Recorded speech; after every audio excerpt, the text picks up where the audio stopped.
Geeks and geekettes, ladies and gentlemen, boys and girls, comic book fans from all over this big blue globe that we call home. This is Chuck Dixon, your sage of the comic book page, and I'm here once again to answer your questions about what I do for a living. And what I do for a living is I write comic books. Hey, have you checked out spinrack.io at Discord? It's a growing community. We got people posting artwork and sharing ideas and stories and everything else. It's becoming quite the close-knit group.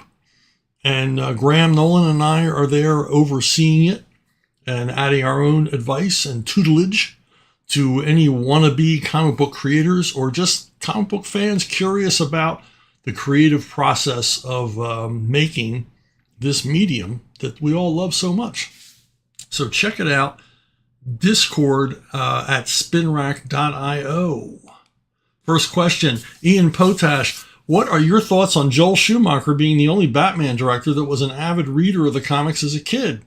A lot of people liken his work to the 60s TV series, which is no coincidence, since both him and the showrunners of that show were inspired by the same Silver Age Batman stories.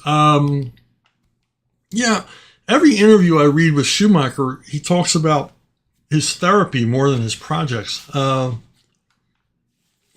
did. I don't think Joel Schumacher is with us anymore. Yeah, obviously he wanted to camp it up.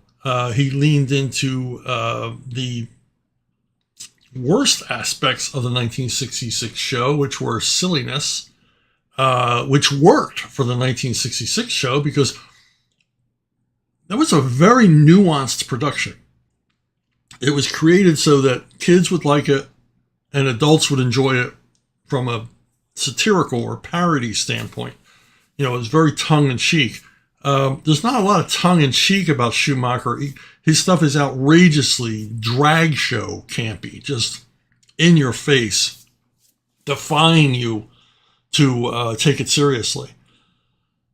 And I don't, he may have read the comics. I don't think he understood what he was reading. And I don't think he had a whole lot of affection for them. He didn't think a lot about them. What audiences wanted, and audiences continue to want, and I think audiences have been denied, is a straight-up Batman thriller. A really good crime story, a really good action story with Batman in it, rather than one movie after another about Batman. And the thing is, that's what the TV show delivered each week. We weren't treated to a retelling of Batman's origin continuously. We weren't, the stories in the Batman TV series were not about Batman. They were setups in which Batman could be challenged and ultimately triumph. The feature of each of the Batman stories was the villain and his crime. What was the villain doing? What was the gimmick? What was the heist? What was the score? And then Batman and Robin are, brought on the scene to thwart the bad guy. And that's something missing from most of the Batman movies, is a clear motivation for the bad guys. Other than the second Nolan film, the one featuring the Joker, none of these Batman movies feel like Batman stories to me. And I think that's where Schumacher fell down. It was all about glitz and camp and showing off, and blowing enormous budgets rather than telling us a good, compelling story. Eber Perry. Would you talk about the Joker Devil's Advocate? Did the idea originate with you or editorial? Was it always planned as a graphic novel, or could it have run in detective? Was Graham Nolan the only artist considered? Graham Nolan was not only the only artist considered, but, if he co-plotted it with me, and very much was part of the creative process from the beginning, to the point where he and I, met in person in New York. We spent a couple of days in New York plotting this one out. And because it is, if you've read it, it's a rather complex whodunit. And, I needed help. I needed someone to bounce it off of. Now, whose idea was it? It was Graham and my idea. We came up with it together. We wanted to do initially a reaction to The Killing Joke, a story we both loathe, much the same way that John Wayne and Howard Hawks made Rio Bravo as an answer to High Noon, a movie they loathed. Graham and I, we don't like Killing Joke, so we wanted to do our own version of what we felt was the ultimate Joker story, and a Joker story that would answer the question, about Batman's moral compass where it comes to the Joker. Often you hear discussions, why doesn't Batman just kill the Joker? It's an excellent question. I've dealt with it before, so I'm not going to deal with it again. But in this story, Joker is accused of a capital crime, a death penalty crime that Batman knows he did not commit. And while everyone says, well, look, just stand back and let justice take its course. Yes, the Joker didn't commit these murders, but he's committed so many others. It's time for him to pay.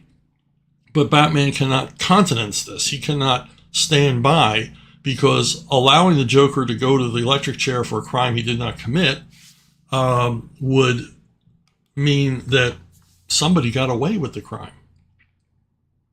And since Batman always deals through the law, he doesn't punish people on his own. He merely captures criminals and hands them over to the justice system. He follows those rules. Once someone was convicted and executed for that crime, Batman, there was very little Batman could do to find the real killers. So you see his dilemma, and over the course of the graphic novel, hopefully Graham and I have convinced you that Batman is doing the right thing.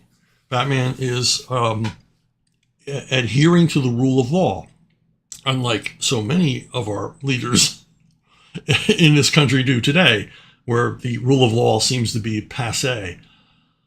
But yeah, it was very much driven by us. We did not want it to be just an arc in Detective Comics. We wanted it to be something special. We wanted to make a statement. This is our statement concerning Batman and the Joker and their relationship, their eternal struggle with one another. I don't think we had goals that lofty. We just wanted to stick a thumb in the eye of The Killing Joke. But unfortunately for us, The Killing Joke was looked upon as, sacrosanct in the DC offices. It was seen as a colossus, a milestone. And so not a whole lot of effort was made to market this book. In fact, this book only happened because DC did Graham and I dirty on something. They made a deal without asking us that we really should have had a say in. And I wasn't about to let it go. So I said, look, Graham and I will go along with this, but there's certain things we want, and there were certain things I wanted. And I made up a list of projects that I wanted to do that the Batman offices had to greenlight in order for me to go along with what they had done, what DC Comics had done. And because Denny O'Neil and his gang of assistant editors were men of honor, they kept their promise. And I got to do every single project on that list. And at the top of the list was the Joker Devil's Advocate, done by Graham and I. Other things on that list were Batman Predator 3 with Rodolfo DiMaggio. He was always part of it.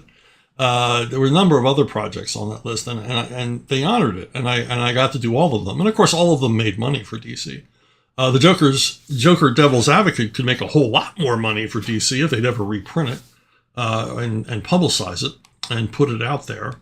Not to spin my own propeller, but Graham and I and our work on Batman only becomes more and more fondly remembered as the years go by, and it seems like kind of silly to let a project of this high concept and this kind of done in one story to just lay on a shelf somewhere. They really should get it out there. Maybe an email campaign to DC Comics. No, it won't work. They don't change their mind about anything. Okay. Oh, wow. Eber, you get a twin spin. As DC's listed compendium editions of Robin and Nightwing, it got me thinking, do you prefer to see your work reprinted in any particular format from an aesthetic point of view? Yeah, I'm a hardback kind of guy. I like hardbacks. The compendium series is weird. I didn't know they were doing Robin. I'll have to look that up.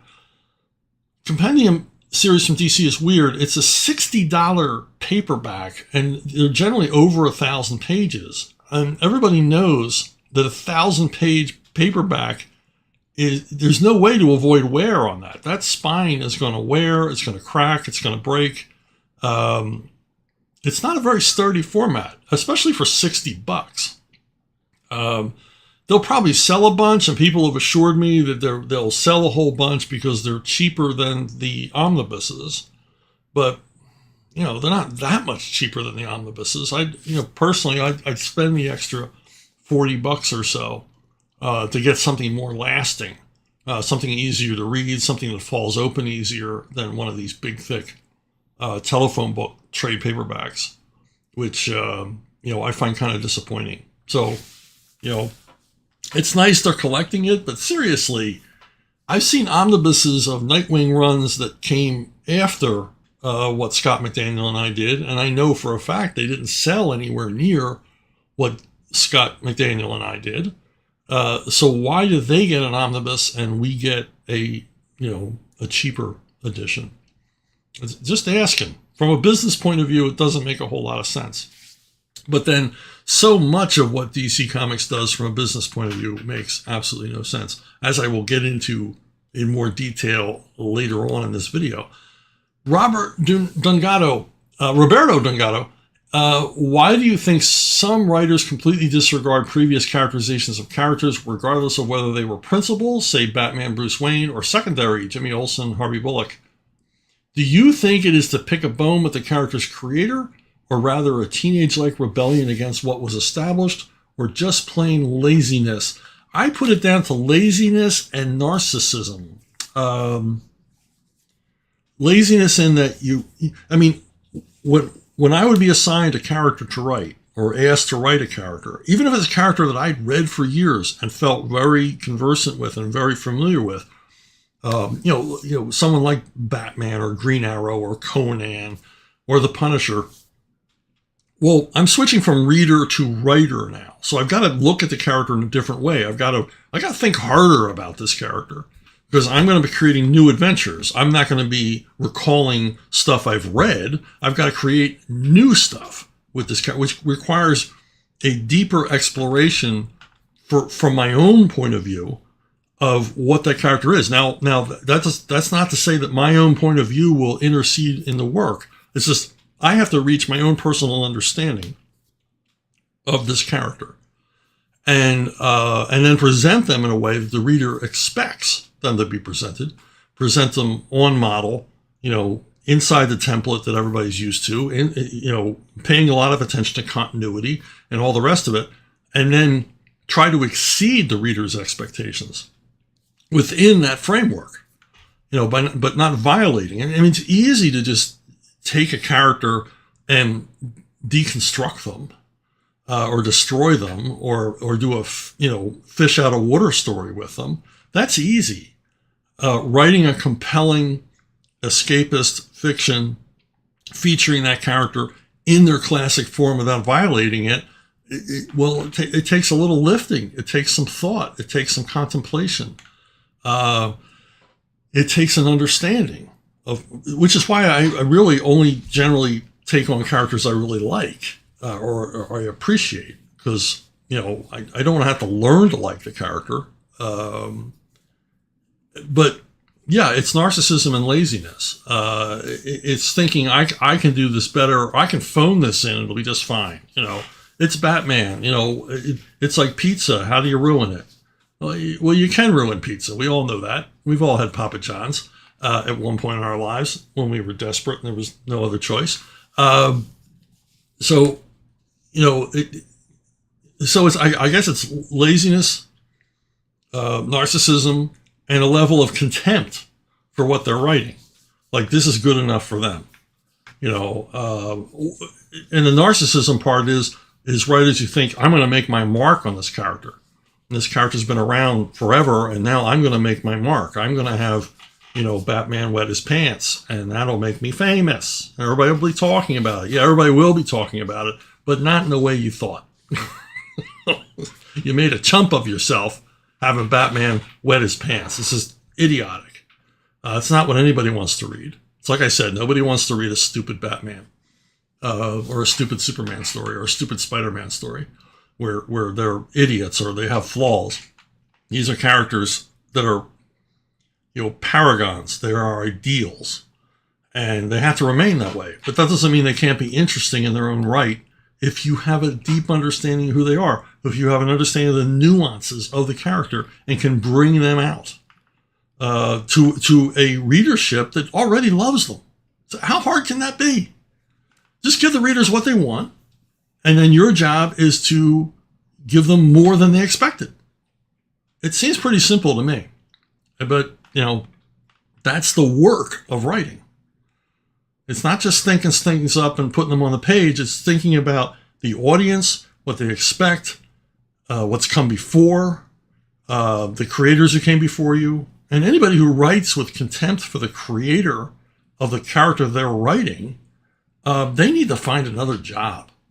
Go work for UPS or something, because you don't belong in comics if you don't have any respect for the people who built the house that you're, roaming around in. Travis, Mr. Dixon, have you intentionally written a silent comic before? Well, one was in a Young Justice 80-page giant, which was the setup was it was an anthology thing, I guess, so they could get it done on time. So they had a whole bunch of different writers and artists doing short stories. And they were all, they all happened in the imagination of the Red Tornado. That was the setup. So you're pretty much free to write whatever you wanted. It was this carte blanche, just make something up. And so I took the opportunity to tell a story as if it was a silent movie. And it's Wonder Girl and Arrowette trapped in this universe, out of a German expressionistic silent film. And it was all done in 6-panel grids. As you can see, it was done in monotones. And then it had the dialogue captions and things like that. And it was a lot of fun. And Ryan Sook got into it. He makes it look like a distressed film. It's only been partially restored. So it was a lot of fun to work on. So it was, yes, that was an intentionally silent story. Another one I did was in Airboy 51. There's a heap backup by Frank Fosco that is wordless. And Frank is such an awesome visual storyteller. In your original question, you mentioned that you had seen a misprinting of Avalon, the superhero book that Frank and I did for Arctoons. And somehow you saw an edition that had mistakenly had the words left on it and remarked on how the story was clear even without the words. Well, that's all about Frank. Frank's so good at cinematic storytelling.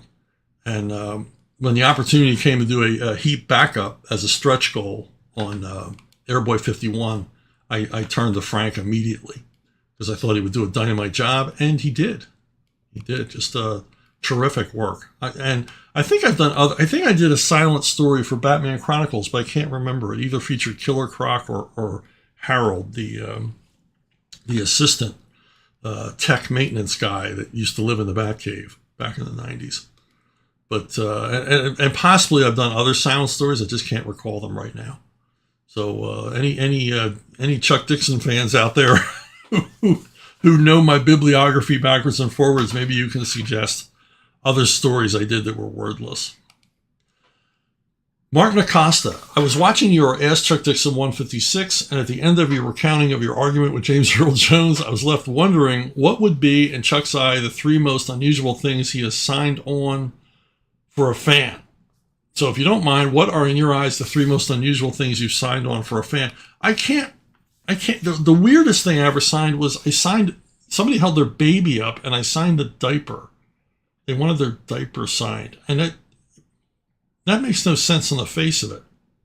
I was signing what is made to be hopefully a disposable item. One would really pray that that was not considered a collectible and is maybe in a lucite block now. I don't know how you would preserve. CGC could not preserve that. They would not know what to do. Other things I can't think of. I mean, I've signed arms. People don't have anything to sign. I really can't think of anything that unusual. But I've signed action figures. I've signed lots of comics I didn't work on because, as I've explained in videos past, I no longer try to explain to people I didn't work on this because 100% of the time they don't care. They just want your signature on it, whether you wrote it or Mark Waid wrote it or Chris Claremont wrote it. They just want your signature on it. So I don't even argue or explain anymore. If it's put in front of me, I sign it. So, but yeah, I can't think of anything. The diaper is the weirdest. Now, as far as con experiences go, I was at a little convention in Delaware one day, one of those one-day shows with my buddy Flint Henry, and a guy showed up who turned out to be Flint's scary fan. This guy's really scary. But we didn't know that at first. He seemed affable at first, as so many psychopaths do. Ted Bundy was reportedly a really nice guy until he started stabbing you. But the guy said he was like this huge Grimjack fan. Oh, I was a big fan.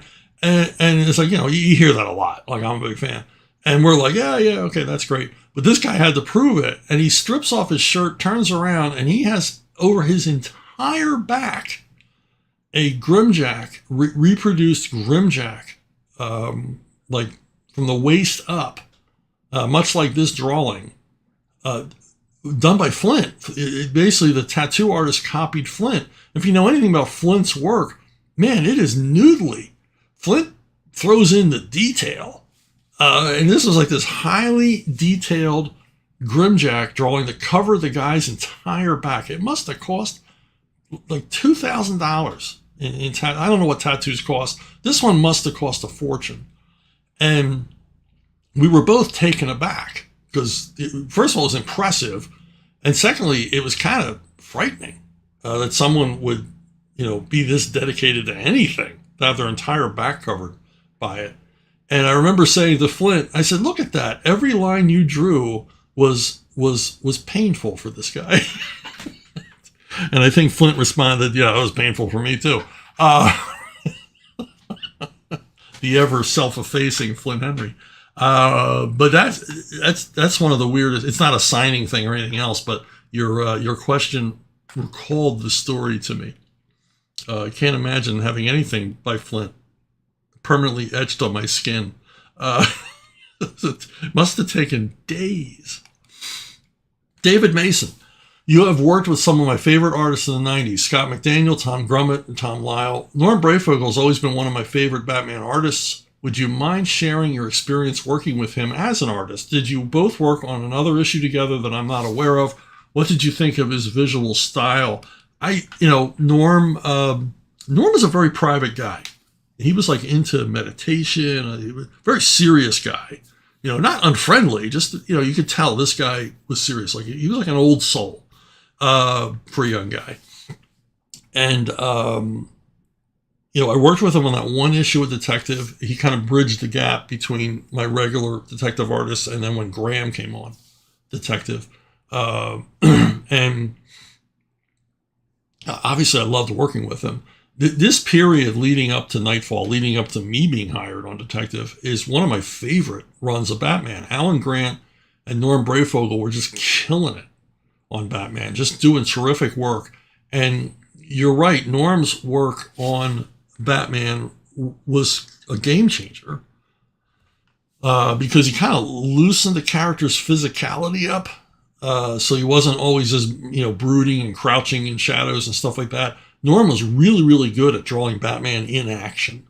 And his own interpretation of the villains and various ancillary characters and Gotham City itself, while being uniquely his, fit perfectly into the Batman universe that had come before.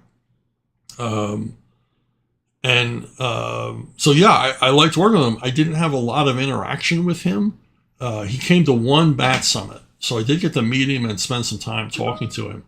But he was kind of he was Alan's guy. You become alive with an artist. Like Graham and I were a team. Alan and he were very much a team. And so at that summit, he spent a lot of time talking and communing with Alan as opposed to the rest of us. But like I said, kind of a private guy. You can tell there's a lot of internal stuff going on there in his head and stuff like that. And as I said, not unfriendly and not aloof. Just you could tell this guy's mind was always going. But yeah, I mean, his contribution to the Batman of the '90s it's inestimable, because he and Alan they were holding the Batman flag high for all those years working as a team. Chris W. What is your general opinion of kid sidekicks? I got into comics in the early 80s, and one of the things that turned me off to DC Comics at the time were the kid sidekicks all over the place. Marvel generally avoids the kid sidekick, but DC loves them. What's your opinion on these types of characters? Well, I mean, in some cases they're kind of necessary. Marvel eschews sidekicks now, but in the past, all of their heroes had sidekicks. Submariner, Human Torch, and famously Captain America. But I can't kick about sidekicks because I made a lot of money writing sidekicks. I came into DC Comics writing a sidekick character, and kind of built my reputation. Writing various kinds of Batman sidekicks from Robin to Nightwing to Batgirl and the rest. I had my favorite sidekicks growing up. Kato. I got to write Green Hornet for a little while, which was cool. I thought Kato was like the coolest sidekick ever. I didn't have a problem with sidekicks per se, and obviously as a writer, they're a good thing because it gives your hero someone to talk to. I mean, if Punisher never talked to Microchip, we wouldn't know a whole lot about the Punisher. Stories, unfortunately, need exposition so that the reader understands what the hell's going on. And unless you're going to have a caption-heavy story, you want to give them someone to talk to and relate to.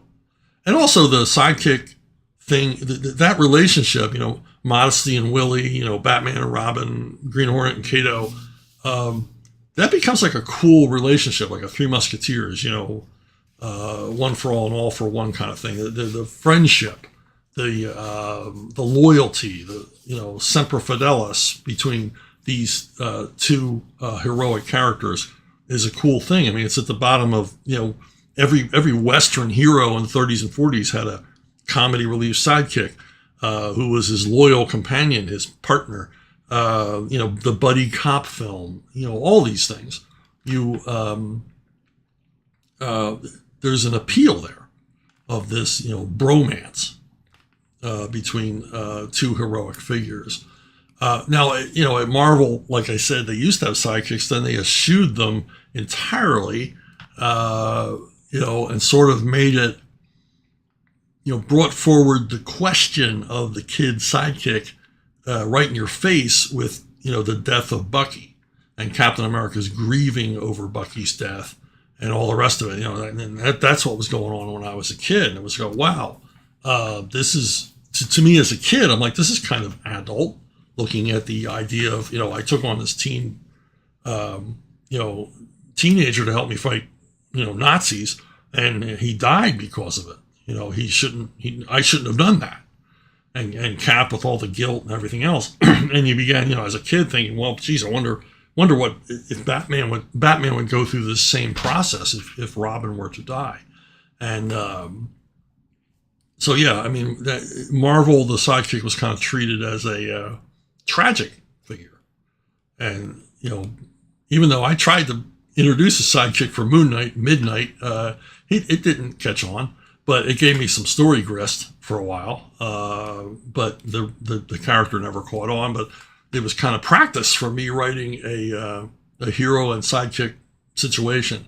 Because they kept, they always, I guess fans always tout Moon Knight as Marvel's Batman.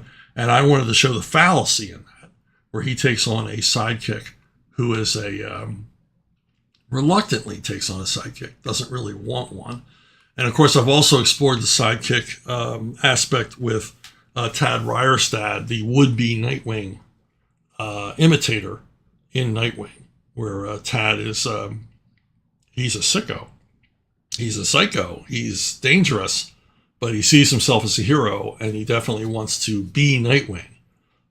Much the way I think all of these sidekicks want to be the guy that they're going to assist. Most Robins, except Tim Drake in my mind, most Robins want to eventually be Batman.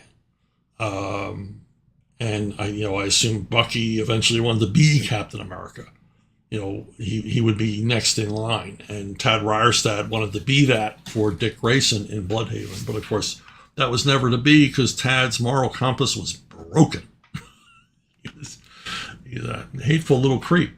I've also explored the idea of the sidekick gone wrong in my series Shade at Arctoons, which you can read for free in its entirety at Arctoons. It's called Shade. And he rejects a volunteer sidekick who shows up in the form of a character called Van Brace, and he goes so far as to knock him out, lock him in a cargo container, and ship him off to Thailand. That's how much Shade does not want a sidekick. And of course, the sidekick has hard feelings about that, which cause complications for Shade later in the story. So, because Van Brace's experiences in Asia were not pleasant, and he's kind of sore about it. Hey, Chris W. gets a twin spin. Okay, what is your general opinion on alternate versions of existing superheroes? I'm talking about your Superman family, your Batman family, and these days the proliferation of spider people at Marvel. Do they make the world of comic books better or worse? I think it's generally, the more you grow these families, particularly on the Batman side, but Batman's sort of had a population explosion of ancillary characters in recent years. Kind of takes away from the loner aspect, the solitary man, the rugged individual. It's hard to be a rugged individual when the Batcave's, crowded with, a bunch of family members and friends. So I think it kind of takes away, kind of dilutes the character. But DC's never gone as far as Marvel with all these different variations of Spider-Man, which to me, just each one of them takes a little something away from Peter Parker as Spider-Man. Are you going to create a Spider-Man for everybody? Apparently there is a Spider-Man who's wheelchair bound. Is there a Spider-Man who collects stamps? Is there a Spider-Man with, I don't know. I mean, it's like is there a Spider-Man for everybody? Is there a Spider-Man? Is there a vegan Spider-Man? Probably. It's a little odd to niche market your signature character of your company in this way. And I really think it takes away from the whole. So here's a segment. I don't know if I think I've visited this before, but pet peeves. Little something off the cuff. I can't rely on all of you to come up with subjects for this little channel. So I'm gonna do a series of these things, little things that bother me. We all have little things that bother us. Once upon a time, you would go to the magazine stand, there would be magazines, and then if you were into fashion or yachting or collecting model trains or, whatever it was you were into, there'd be a magazine for you, in addition to news magazines and, pictorial magazines and all the rest.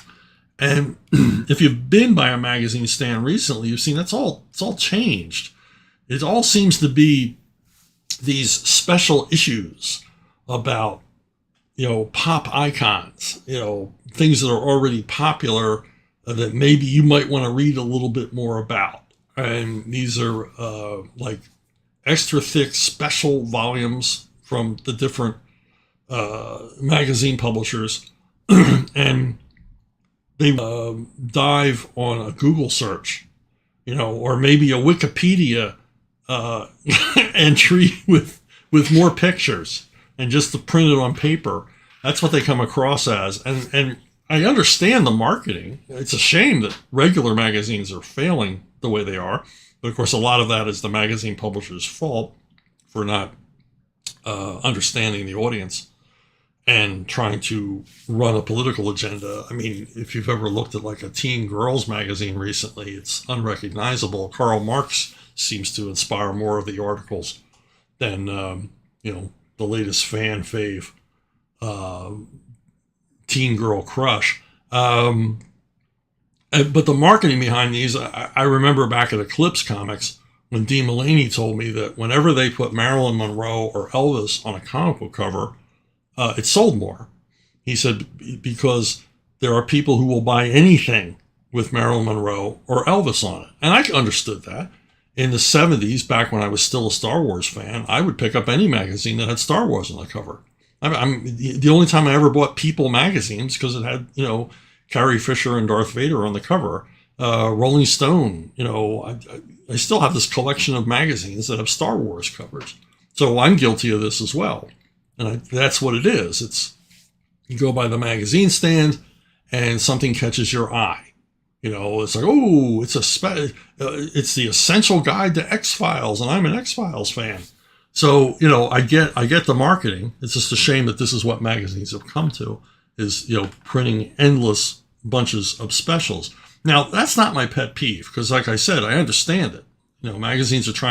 Magazine publishers are trying to survive. What I don't understand is, of course, amongst the pop icons presented in these specials, you're going to have comic book characters. And you see them all the time. I just recently saw this Life Superman guide.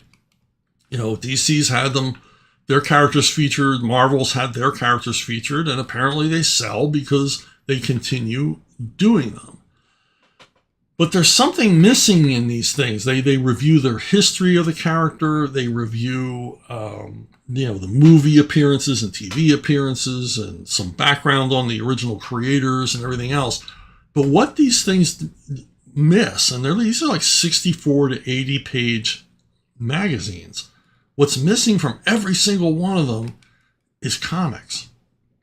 Now, a lot of times these are published by the parent company that owns the comic book company. And so they're going to be able to use all this imagery without paying anybody anything because they own the imagery, because they are the parent company. There's no copyright issues for these publishers. But you would think someone at Marvel or DC would go, hey, why not throw some some comics in here, just a short comic book story.